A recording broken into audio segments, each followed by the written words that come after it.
প্রথমে আমি বাংলাদেশ জামাতে ইসলাম এবং তার নেতৃবৃন্দকে আন্তরিকভাবে ধন্যবাদ জানাচ্ছি। আজকে আমাকে, আমার সাথে আমার নেতৃবৃন্দকে এবং আমার সাথে আমার সফর সঙ্গীবৃন্দকে এই ইফতার মাহফিলে দাওয়াত দেওয়ার জন্য।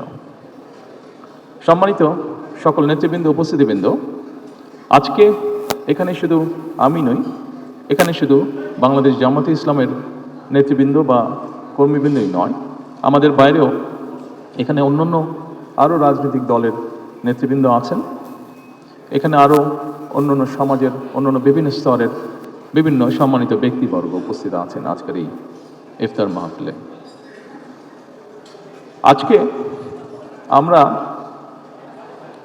একটি গুরুত্বপূর্ণ সময় সকলে এখানে একত্রিত হয়েছি। দেশের একটি গুরুত্বপূর্ণ সময়। কিছুদিন আগে দেশে নির্বাচন হয়েছে।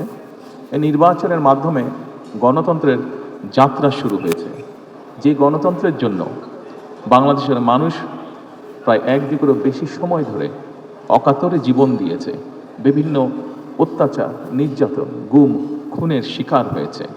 এত ত্যাগের বিনিময়ে আমরা আজকের এই গণতন্ত্রের যাত্রা, যেটি সূচনা হচ্ছে বা হয়েছে নির্বাচনের মাধ্যমে, সেটির সুযোগ পেয়েছি।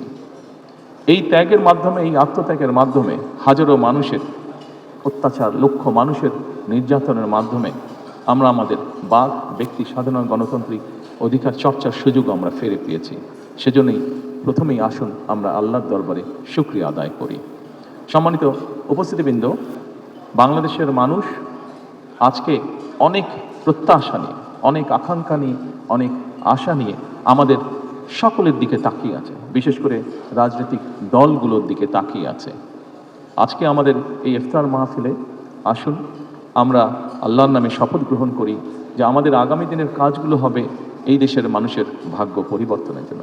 আসুন আমরা আল্লাহর দরবারে সেই রহমত চাই যার মাধ্যমে আল্লাহ আমাদেরকে এই দেশের মানুষের ভাগ্য পরিবর্তনের জন্য, এই দেশের ভাগ্য পরিবর্তনের কাজ করার তৌফিক আমাদেরকে আল্লাহ তাআলা দিবেন।